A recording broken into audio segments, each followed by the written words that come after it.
MNS MPs افسران بالا هغوی دپاره ډېره ښه موقع ده. السلام علیکم ګرانو کتونکو، دې متفهیم یو ځل بیا د وخار شوبره چوک کې ولاړ یم. دا زما شاته تاسو ته یو جومات ښکاري، دا وړوکی غوندې جومات د الله کور.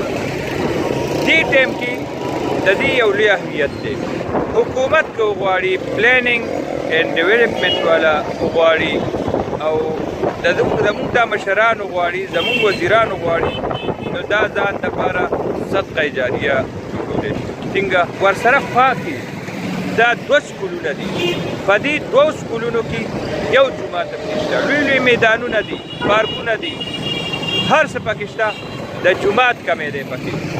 نو که دې سره حکومت داسې صوبه جوړه کړي د یو 2 مرلو کې یو جومات چې هغه د سکول هم په کار راتلی شي او هغه د عوامو هم په کار راتلی شي، نو لاره به هم کولو شي او تل دپاره به دلته یو جومات جوړ شي.